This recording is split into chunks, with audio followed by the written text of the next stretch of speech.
Is sex still necessary after 60? Let me be honest with you. There was a time when I thought sex after 60 was something that should retire along with us. It wasn't because I didn't love my wife or didn't care about intimacy. It just seemed natural. We were getting older. That's how it goes, right? Everyone around us was the same, sleeping in separate beds, talking like old companions, quietly passing time. But then one night, my wife held my hand and asked, "Do you still find me attractive?" I gave her a half smile, but inside something tugged at my heart. It had been a long time since we talked like that. A long time since I touched her hand the way I used to. And that's when I realized, sex isn't just about the body. It's about connection. About staying alive in the deepest, most human way. 1. Is it still necessary? The answer is yes. Very much so. Many people believe that after 60, with hormones declining and the body changing, sex naturally fades away. That's biologically true. But it's wrong to think the desire disappears. Sex doesn't die, it simply changes shape. At this age, the urgency and intensity of youth give way to tenderness, slowness, and deeper emotional bonding.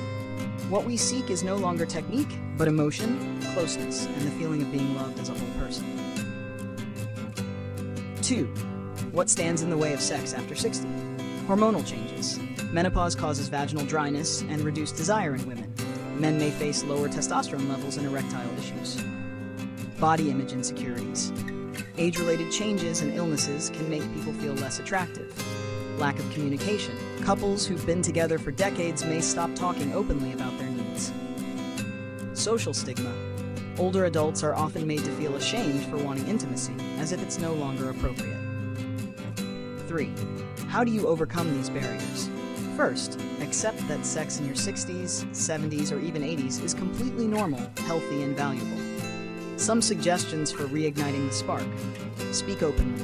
Don't be afraid to share your feelings, needs, or even your fears about your aging body. Create moments of intimacy. A simple hug, a held hand, or a heartfelt compliment can rekindle the connection. Take care of your sexual health. Consider lubricants or talk to your doctor about hormone replacement therapy. Stay physically active. Walking, yoga, and a balanced diet improve blood flow and sexual function. Stay mentally positive. Don't compare yourself to your younger self. Every stage of life has its own beauty, the beauty of understanding, of deep affection. 4. It's not always about sex, it's about intimacy. At this age, many believe that without frequent intercourse, the sexual part of life is over. But the truth is, a daily hug, lying next to each other listening to music, a candlelit dinner, even in retirement. All of these are expressions of intimacy, the kind that truly nourishes the heart and soul. 5. And here's what matters most. Sex isn't just about keeping a spouse. It's part of human health, like eating well, sleeping soundly, or enjoying a morning walk. When you still feel desire, that's a sign your inner self is alive and well, even if your hair is gray or your skin is wrinkled. When you still know how to love, your heart has not grown old. Sex after 60 isn't just necessary, it's a precious gift of mature life. I'm not telling this story to show off or to provoke. I'm telling it because I believe many people are quietly aging, forgetting that they can still love and be loved as deeply as ever. So if you're at this age and asking yourself, is sex still important? The answer is yes, as long as you still want to, and as long as there's someone you want to love. If this message resonates with you, please share it.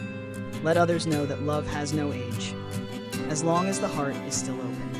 And if you're interested, we'll continue talking in future videos about hormones, emotions, and how to keep the flame of love alive after 60. Would you like to hear more?